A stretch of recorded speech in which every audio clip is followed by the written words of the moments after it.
Good afternoon, everyone. My name is Todd Christensen with CapEd Credit Union. Welcome today. We are here on November 12th. Hopefully everybody had a good Veterans Day. We appreciate our veterans and express our appreciation to them and their families for their sacrifices that they make on our behalf. I have on screen here, and I am sharing and have been scrolling through that we are nearing the end of our Lunch Money webinar series, but wanted to come back here and share with those who may have just joined us today with today's webinar. We've had a great series over the last several weeks. We started in October. Kind of scrolling through here, we started on the topics around building your spending plan, following your spending plan. Those were presented by CapEd's Business Development Manager, Lisa Hamilton, and Education Extraordinaire. We also had a great conversation with Jen Wolf on estate planning. We also had a great conversation with Steve Marsh and Jeremiah Bates. Steve Marsh is from Medical Plans of Idaho, and Jeremiah is from Tree City Advisors. CapEd presented information on how to strengthen your credit score. Great presentation from Carrie Wardell from Distance Learning Resources for Families. She's from Idaho Public TV. If you haven't had a chance to look at that webinar or click on the resource link posted here, that is a great resource that's available to families with children of all ages. Kent and Nick were introduced here more formally for the week of Halloween, taking the fear out of investing and knowing the crystal ball. We had two great presentations from CapEd's Chief Information Officer, Toby King, on what is cybersecurity and then how to protect yourself online. Again, another resource link that's available from Toby's presentation from last week. Albert joined us. He's our VP of Treasury Management, talking about integrated approach to business banking and cash management, what businesses need to do for managing their cash flow. We've posted all of the recordings from all of the prior webinars at capedcu.com/lunchmoney, so you can visit there. I'll scroll past this one and come back to it to introduce our guests today.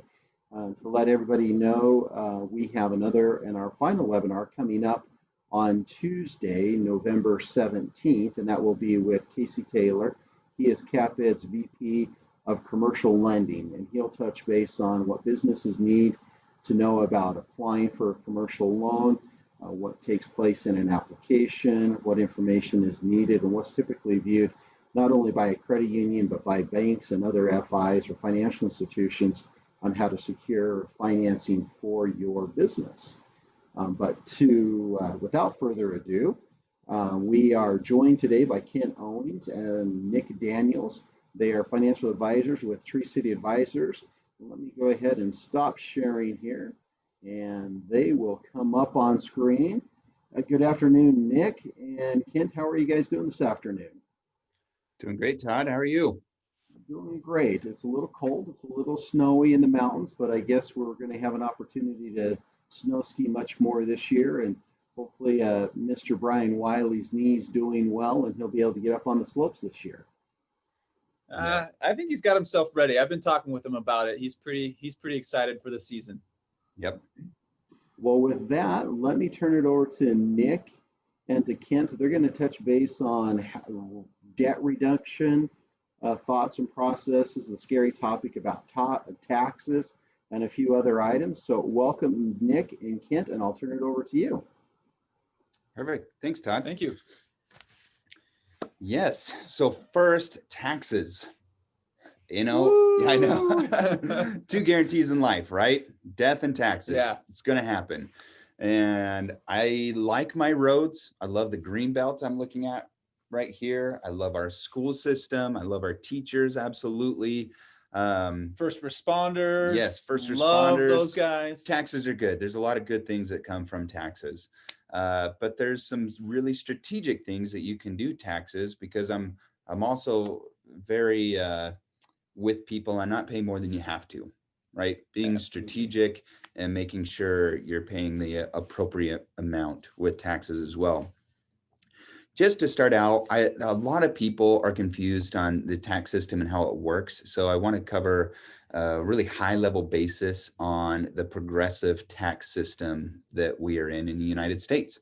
And so if you've ever looked up the marginal tax brackets, we're at one of the lowest marginal tax brackets in history right now, one of the lowest of all time. And it was slightly lower not too long ago, but we're still one of the lowest. And it starts out, so if you're married and you're filing joint, and anything that you make up to $19,750, guess how much taxes you pay? Zero taxes, zero federal taxes on that. Married filing joint, then between the next dollars that you make after that $19,751 to $80,250, then you're paying 10%, or sorry, you're paying 12% on that. From the 80,000 to 171, you're paying 22%, and so on. So it progresses the more you make. Some people think, well, gosh, I don't want to make more than this dollar amount because then all of my money is going to be taxed at a higher rate. That's not true. It's that progressive tax that you're going on to. That's why a lot of times, I mean, not to interrupt, but I'm interrupting. That's why a lot of times, like once you file your taxes, if you see a CPA, you might have a sheet that shows what your kind of your effective tax rate is. So say your effective tax rate might be like 13.5%. That's just taking the average tax that you're paying on all of your income. And you're like, well, I don't see 13.5% in the tax brackets when I Google it. Yeah, you won't, because there's a difference between your marginal tax bracket and your effective taxes. Yep. Now, some of the quick things that you can do to help save on taxes is if your kids are going to private schooling, are they going to BK or Coal Valley or what is it, Riverstone or Foothills? Are you paying for a private schooling? There's ways to go through a 529 plan. Mm-hmm. Ideal, idsaves.org, and do a 529 plan. And then that immediately lowers your Idaho state taxes. So that saves 7.2% on the money that you put into there and then pay for your private schooling. And if you're not doing that, but you're saving for your kids' college, that idsaves.org's Idaho's 529 plans will still help you save on your taxes going into to save for secondary education. And that can be transferred between kids to adults to you name it. It can keep being transferred. Yeah, and I think too, oftentimes people forget that if you're continuing your own education, you can still filter that expense through an ideal 529 and get that tax savings for your own education as possible. Yep. And then your health benefits. If you have a high deductible and you have an HSA eligibility, save into that. That's one of the most powerful tools that are out there. Money that goes into an HSA lowers your taxes that you're paid on above the line, and then it grows tax-free. And when you use it for medical expenses, you take it out tax-free. That's the only tool that's out there. We'll talk about a couple of the retirement options and how those are taxed going in, but that's the only tool that has that benefits of lowering your taxes, grows tax-free, and is tax-free later. Yeah. Very powerful tool. That rolls into, Nick, will you explain the difference between a Roth IRA and a traditional IRA? Yeah, absolutely, Kent. So an IRA, first of all, let's just all get on the same page that an IRA stands for Individual Retirement Account. And it's a type of a qualified account, which means the IRS lets it qualify for special tax treatment. In a traditional IRA, you put money in that is considered by the IRS to go in pre-tax. So if you make $80,000 a year and you put $6,000 into a traditional IRA, on your taxes, it looks like you only made $74,000. That's what we mean by pre-tax. So the IRS says you'll get an immediate tax benefit in the year that you make a contribution to a traditional IRA. That IRA will grow tax deferred, so you're not paying any taxes on that money as it grows up until retirement. But now when you retire and begin to take money out as early as age 59 and a half from a traditional IRA, you will pay income tax on that based upon whatever marginal tax bracket you're falling into in retirement. Does that make sense? I hope so. So here's the Roth IRA. Let's say you make $80,000 a year and you put $6,000 into a Roth IRA. Well, the Roth IRA does not give you any immediate tax benefit. When you would file your taxes, the IRS would still look at it and say, oh, Mr. and Mrs. Smith, you still made $80,000, even though you made a $6,000 contribution to this Roth. But that's okay, because 40 years later, as you've been putting $6,000 a year into this Roth IRA, and then when you turn 50, you get to put even more because you're allowed what's called a catch-up contribution. When you take that money out of a Roth IRA in retirement, you never pay tax. That's the deal. Do you want an immediate tax benefit this year, or do you want a tax benefit in retirement? Now, Kent, I think I know what you would say, but I definitely know what I want. If I have the ability to create this massive pool of money to give me tax-free income in retirement, I'm going to take that option all day long. All day long. And that is the Roth IRA. And that's honestly, that's really what you want to be looking at if you have that option. Okay, looking at taxes, now we're going to look at debt. So good debt versus bad debt. We hear this all the time. And I would say one of the best definitions of good debt is it leveraged?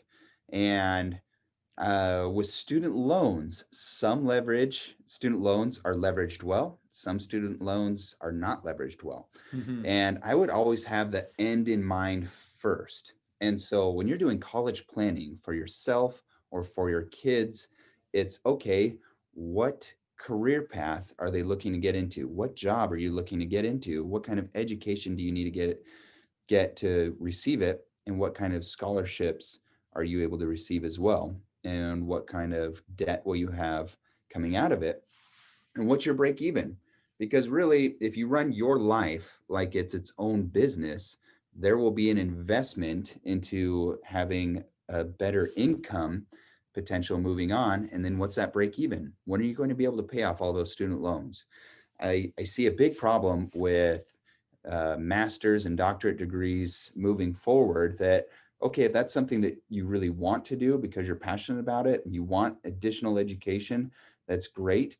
But if you want it because you want to increase your earning potential, I would take a really fine look at that and how exactly will that happen? Because we run across quite a few people that they went into more education without the end in mind first, and all they received was more student loans, and they're not making any more money. I personally sat down, this is about a month and a half ago, I sat down with a young couple that were overwhelmed by the weight of their debt, specifically their student loan debt. And as we dove into the conversation, we realized that this young woman who was 26 years old had just over $200,000 in student loan debt. And the field in which she ended up getting her graduate degree, she'd still yet to find a career in that field. She was currently at a job making $15 an hour, and that was pretty much topped out at the job that she was working. And so she's dealing with the guilt of having $200,000 of student loan debt and only able to produce a $15 an hour income. And it was a heavy weight. And so her and her husband and I continued to dive into the weeds, looked at some things, and we discovered a way out. And I will tell you this, it was not an easy way out, and it was not a quick way out, but if they choose to live disciplined, they can get out from underneath that debt. And here's what was kind of another sad thing too, is not all of it was federally subsidized loans. Some of that student loan debt was private student loan debt. So, high interest rates and just no forgiveness opportunity there. So you really want to be strategic. If you're going to go into debt for an education, make sure that, like Kent was mentioning, it actually can leverage to your advantage, not to your disadvantage. Yep. Yeah. We have another client, I mean, petroleum engineer, goal in mind, set forth. His return on that investment is great. And so that's really good debt. And really it's the leverage. For parents that you're doing college planning for your kids and you're saving for their education, it's really important to understand that college planning is retirement planning. Absolutely, Kent. Those are not separate planning. That all has to do with your net worth and that debt that's coming on. Now you're investing in your kids' future, but there really won't be much of a return on investment to your overall net worth. And so what that will happen, say you want to retire at 65 and you want to pay for 2 of your kids' college education completely, that could potentially move your retirement date of 65 to age 70. And just be aware that that's the choice. That's not a bad choice. That's part of the choice. And a lot of people get confused thinking that, okay, this is the only path to go. This is what I need to do. And I need to pay for all of my kids' college education. And I'm also going to retire at the age of 62. And we have to, tell them that, well, it's not possible. Yeah. That's an either or there. With other debt too, I've got to say, I got to give Dave Ramsey credit. The Snowball Effect has the highest success rate that I've seen. And so when we look at paying down debt, there is what makes the most mathematical sense, and there is what makes the most emotional sense. So mathematically, you would attack the highest interest rate first. And so you can lower that interest rate that you're paying. But what happens is people start to give up. So what happens emotional first is you take the smallest dollar amount first and you pay that off. And then you take that payment off of that debt, you add it to the next one to attack that, because then you celebrated a win. Most of the times when people have a large amount of debts, other than, student loans or medical, but if you have consumer debt, cars, credit cards, a lot of times there's a habit problem in there. And so you have a triggered event, then you have the habit that's getting you into debt, and then there's a reward. Well, the snowball effect lets you flip that around. Mm-hmm. And so now you have the trigger, the habit, and the reward is paying off that debt. And that's a really important to celebrate those victories of attacking that debt and paying those off as you go forward. And then being intentional. Mm-hmm. Look at your bank statements. CapEd has great software available so that you can track all of that. And they have really good tools, really good software that comes with your membership already. And I would say use it. It's there. It's extremely helpful to add that intentionality to your cash flow in and your cash flow out. I want to pause just for a second. I want to respond to this great question that came up in the chat window. So the question, I think you all can see it, but just for the recording, it says, so if you have a child that's passionate about art or philosophy or literature, you recommend they forget it and study chemical engineering? No, not at all. Not at all. I do not recommend that at all. But I do think what's important is that we paint a realistic picture for our kids as we're raising them.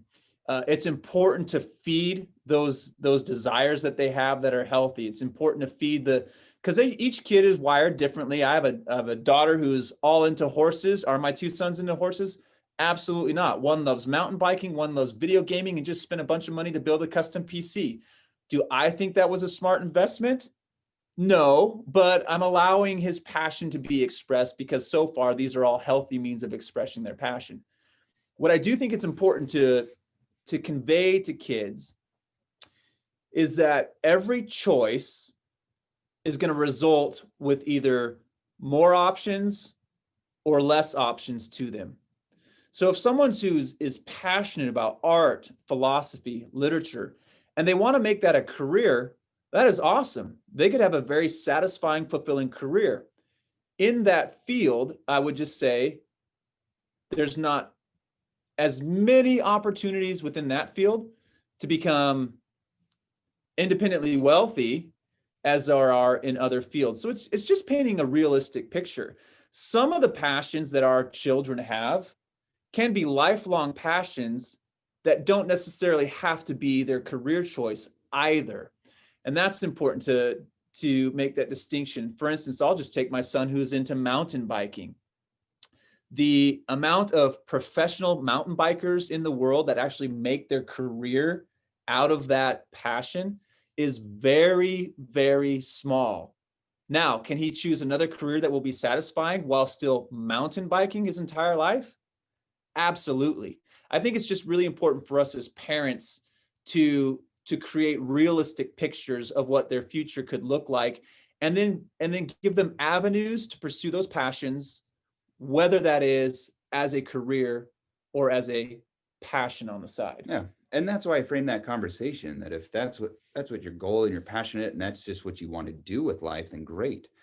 But if you're looking at it on a return on investment, on creating revenue, creating an income, that's important to see. And then taking that layered steps, both with, philosophy. There can be some great scholarships available to get that degree. Do I think it's a wise decision to go through philosophy and do an undergrad, a master's, a doctorate, and not really having a goal at the end, and having $200,000 in debt and not really a goal? And how are you going to pay off that debt? I would question that on just going straight through, maybe working in between, finding a career path. What are you doing with that? That goal and that education? Teach it while you're going through it. Have a game plan to pay off that student loans before you start. I think that's wise ways to approach it, and still being able to pursue your passions. Yeah, and let me just kind of wrap it up with this too. If we as adults are having a hard time having honest conversations with ourselves about how we're spending money or how we're leveraged, we're not going to be able to give very wise help to our kids. So maybe it's time for a little self-reflecting too. And I also encourage having kids with skin in the game too. So have them help in some way, shape, or form too.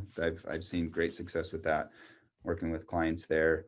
But then paying off the consumer debt. Let's get back to that, because it's here's another great example I printed off, because we see, okay, you've finished college, you're in your first career, and we see this mindset all the time where, I deserve now.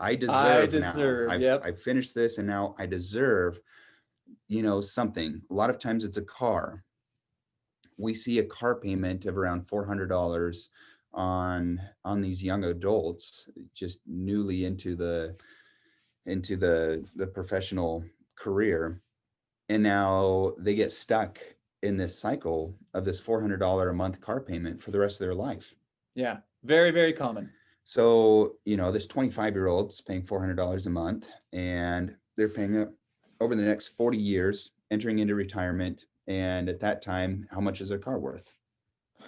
If they even have the same car, it's not worth anything. No, most likely they've just continued to change their car, change their car, keeping this $400 a month payment. So at that time, they've gone through all these different cars throughout your lifetime, and then you're entering into retirement, and you have a depreciating asset. So cars are depreciating assets. If we can encourage our younger people to start saving that money, investing that money in themselves, that $400 a month, and you take an average rate of return of 7%, S&P 500, it's historically, it's produced that. Very doable. Same time period, that individual is going to have over $1 million for retirement. So that's investing more into an appreciating asset where they're making that interest, they're making that return, rather than investing it into, or putting that money into, a depreciating asset that they're paying the interest. And so that's the concept that we want to do, is really working towards getting over that hump to build that worth, and putting that focus onto appreciating assets so you can earn the interest rather than paying the interest. Yeah, and Ken, I just want to tag along on that. You said something earlier about, it's important for your kids to have skin in the game. Mm. And I just want to come back to that point. It's very, very important that if you've got kids, regardless of their age, if they're still under your house, you've got the ability, under your roof, you have the ability to influence them for good or for bad. I would really encourage all the parents that are watching and listening to, even if you've got, say a 6 or 7-year-old that's wanting to buy something, give them an opportunity to do something around the house to earn a little bit of money and say, if you will earn half of this new toy's price, then I will also put in half. Teach them skin in the game early on, because really the difference between children and adults, theoretically anyway, is that we're supposed to understand how to delay gratification so that the gratification is greater once we finally experience it. Children behave like this: I see, I want, I get. Adults, we're supposed to behave like this: I see it, I want it. Now I'm going to analyze, what's it going to cost to get it, and is it actually worth it? And when we teach our kids how to have skin in the game, we can position them, just like Kent was saying. Do you really deserve that car right out of college? You want it. Do you deserve it? Do you want to be a millionaire in retirement? A millionaire that has tax-free income? Or do you want to still be struggling in retirement and still have a car payment? Those are the types of things that we're trying to break the cycle of in your homes, so that you guys can see an amazing financial future in yourselves and your kids. And I love it when parents teach their kids about interest. So if your kid comes to you and asks, hey mom, hey dad, can I borrow $10 and can I borrow $500 for this new PlayStation? If you do that, charge them interest. Start teaching them on how interest works, and teach them how they can use money to make money. And so then the next time that they ask for something, and are they going to charge interest or not on doing that? Start learning those concepts with that. And I've seen incredible success from parents. My daughter's only 4 years old, so right now I'm speaking to that just from what I've heard from other people and trying to learn what I'm doing myself. I haven't applied that myself yet. I think 4 is a little too early to start probably interest so. conversation, but Probably so.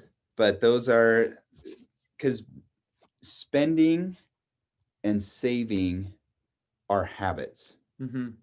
So people with high net worth, a lot of times it doesn't matter what career, what your income is. It's more on the spending habits that they're coming into. And so I've seen incredible net worth of people that have had really good spending habits and savings habits throughout their entire life. And I've seen people that have had incredible income from their jobs their entire life, but with a really low net worth because of the habits that go into it. Yeah. Yeah. Todd has a great comment on the side, just talking about a fun exercise to give your kids is give them $15 and have them try to figure out how to put a family meal together that would feed 5 or 6 people off of $15. It's a great exercise for young people to learn the value of money and how to make money, stretch and get the most out of it. We did that with our, I'll jump in here. We did that with our family when our children were younger, and we have 4 children. And to this day, several of our children, when they go to the grocery store, they'll look for the cost per ounce to make the determination whether they're going to buy the store brand or the more popular brand. We had the experience where we went to a local fast food and we all had the $1 hamburger, and we were all hungry afterwards. And we had the experience where you went and purchased the items and went home and made the meal, and it was more enjoyable than that quick gratification. There's a comment here that I think we can go to as well. How do you suggest to break the I deserve, quote unquote, cycle when we're already in it. For someone who has a husband who just graduated and bought a new car with a $350 car payment, that's a tough one. My response to that is that's where you have to have a hard, honest conversation about what your current goals are and what your future goals are. And do you want that vehicle today? You know, it's a depreciating asset, or do you want to have something in the future? Nick, Kent, how would you respond to that? I agree with that 100%, Todd. And it's the goals planning, and it's doing the math with the opportunity cost behind those goals. And so life is a bunch of if-then statements going in. So if you have that car, then it means you won't have this much money in retirement. There is an opportunity cost to every choice that you make and every dollar you spend. Absolutely. And those choices add up over a lifetime. And so it's the intentionality, it's the upfront conversations, it's running through the math and what other opportunities and priorities you have in your life, and is it okay if that is delayed? I like some of the things that Dave Ramsey says, where he says, like, don't buy a brand new car. It's okay if you have a car payment and you have more of a used car, but if it's a brand new car that's going to depreciate right out of the beginning, he puts a frame around it, and it's overgeneralized, but it's when you have $1 million in the bank, then you can buy a brand new car. Yeah. And so that's his frame. Your family might be different. Everybody's different. So it's really fun as a couple to make a goal with that delayed gratification that then is like, okay, at this point, I deserve this because we've saved this amount, we've put this in, we've planned for it, it's delayed gratification. And then when you actually get it, the joy that brings into your life too, and then the habits that it's built by doing it can be incredible. Yeah. The earlier webinars, if the comment there, the person that asked that question, if you haven't watched it, take a look at the building a spending plan. I found those words kind of help flip it on its head instead of saying budget, because the word budget, nobody likes to budget anything, but if you can create what your spending plan is, that can help you go through that process. And I think to the comment there is you have to be on that same page. You have to have that level set between yourself and your spouse, or between you and a household member, to make sure that you know what your current and future goals are. It's a tough discussion. It is a tough discussion, but it's an important one to have. It is. And cycles in general, habits in general can be difficult to break. So give yourself a little bit of credit. It's a great question. I'm glad you asked it.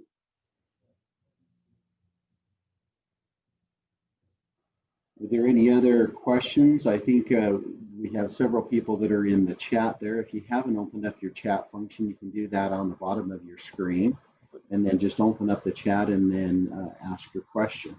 Thank you to those couple of individuals who have asked some questions.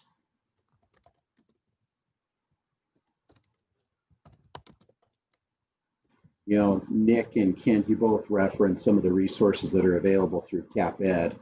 We do have a system called Money Tracker, and then within our mobile app, there's Money Tracker, and then also the budgeting function that helps guide those conversations. I remember when I was a recent newlywed, my wife grew up in a meager household, 7 daughters, a father who went on disability in his early 40s, and I always like to say that turn on my video here, I always like to make the statement that my wife can squeeze a dime out of a nickel, and I appreciate that in our household, being able to sit down and do a budget. And we did that early on in our marriage, and sat down and said, okay, this is what it's going to take on a monthly basis. And my wife put me on an allowance, and to this day, I have an allowance of this is what I can spend in my discretionary spending as I choose. So I think those are elements to think through. We have a comment here. I love this comment. I love it. You want to read that, Nick? That's a great comment. Yeah. So, and I'm just going to put my own, I'm reading this with a little bit of sass. I don't know if that's how it was typed, but So you're basically saying that while you're relatively young, you should live like a Spartan so that you can enjoy life when you're 70. The problem is you may not live to be 70, so your life has been miserable when you could have enjoyed it. Sorry, but this is always the basic conversation I have about money. You're very sensible, but it seems joyless to me. I love that question. No, listen, it's just all about every choice has a consequence, and consequence isn't a bad word. Consequence is just the result of a choice. Some consequences are good, some consequences are bad. I think really all we're saying is slow down, think about what you're doing. And if the consequences are worth it to you, that's your decision. We're not trying to control you. Todd's not trying to control you. All we're sharing is things that we see on a daily basis of the consequences from our clients and the decisions they make. Some decisions allow you a lot of options as you near retirement. Some decisions you make when you're young limit the options that are now available to you as you approach retirement. So it's just about thinking things through. We're not misers by any means. Well, and I think it's a matter of it's not how much money you make, and let me put that with a clarifier. You know, that if you're in a financial situation that you're either unemployed or underemployed, I get that. I've been through that experience in my life. But I think there's an important statement here that it's not how much you make, it's what you do with your money. I'm gonna give as a personal example.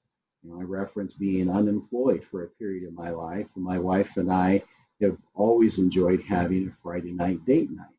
Well, during that period of our life, with some younger children, I was feeling the frustration of there's no joy. How come we can't go out to dinner? How come we can't go out to a movie? How come we can't go do these things that we have been accustomed to? And my wife said, because the budget doesn't allow it. And I said, well, what can we do? And so we sat down and said, okay, what can we do for date night? And one of my most memorable dates with my wife is she set up our garage as a cantina. She had bought items at the dollar store. We had a dartboard. She set it up in there, put lights around it from lights that we already had in storage. And she told the kids, you're not allowed in the garage for an hour and a half. Your dad and I are on a date. And to this day, that one was a very affordable date and one of the most memorable dates that I've had with my wife in our younger years. So I think it's how you choose to pursue that joy. Yeah. Well said, Todd. Yeah. But those choices come with anything. Say you want a truck and you go and you're looking at a brand new truck. And what is a brand new F-150 nowadays? Over $40,000-$50,000. Yep. Okay, do you need a brand new truck? And how much joy is that going to add into your life at a younger age? Or can you go with a 5-year-old truck that maybe costs $20,000-$25,000? Mm-hmm. And then that difference there, save it. So now you're still living with your young and enjoying, but you're still saving and being prepared for tomorrow. And that way you don't have to be dependent on somebody else when you're older. I've listened to a couple of podcasts over the last several years, and one interviews millionaires, and in some cases billionaires. And there's always the question, have you ever purchased a brand new vehicle off the sales lot? And 90+% is, I'd never buy a brand new vehicle. Why take the depreciation when it drives off the lot? And unknown mechanical potential issues. Let somebody else break it in for 10, 15, 20,000, make sure it's mechanically okay, and takes the depreciation. Yeah. All great things to think about. Right. I know we probably could go on about this topic and this conversation here. We had a couple of comments here. That sounds lovely, Todd. You're a lucky man. I would agree. I am very fortunate with a loving companion that we've had those conversations throughout our marriage, and even to today, in positions where we're at of what do we want to do next, and what's the next step. So, Nick and Kent, I know we're coming up on our end and coming close to our time frame. You see me looking back and forth. I'm just making sure where our time is. Any other words of wisdom as we part today? I think that's it. Yeah, just know that both Todd and CapEd, Kent and myself at Tree City Advisors, we're just here to be a resource to you. You saw in the chat box, I typed in my name and Kent's name and our office phone number. We just want to see you succeed. And so we're here. If you have a phone call, a question, something like that, we don't want anything from you at all. We want everything. We simply want the best for you. So, use us if you need us. Well, as we come to our end here, thank you, Kent. Thank you, Nick.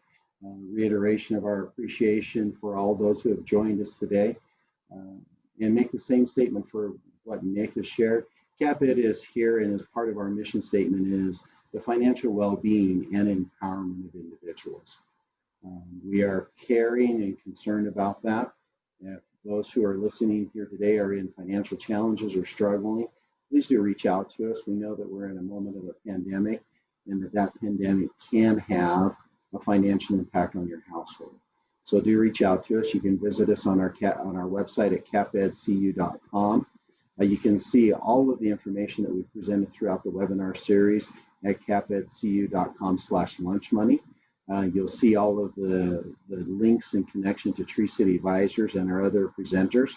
We're grateful for those who have joined us today, and we look forward to seeing everybody in our concluding webinar on Tuesday, November 17th, with CapEd's VP of Commercial Lending, Casey Taylor. With that, thanks, Nick. Thanks, Kent. Everybody have a good afternoon. Thank you. See you guys.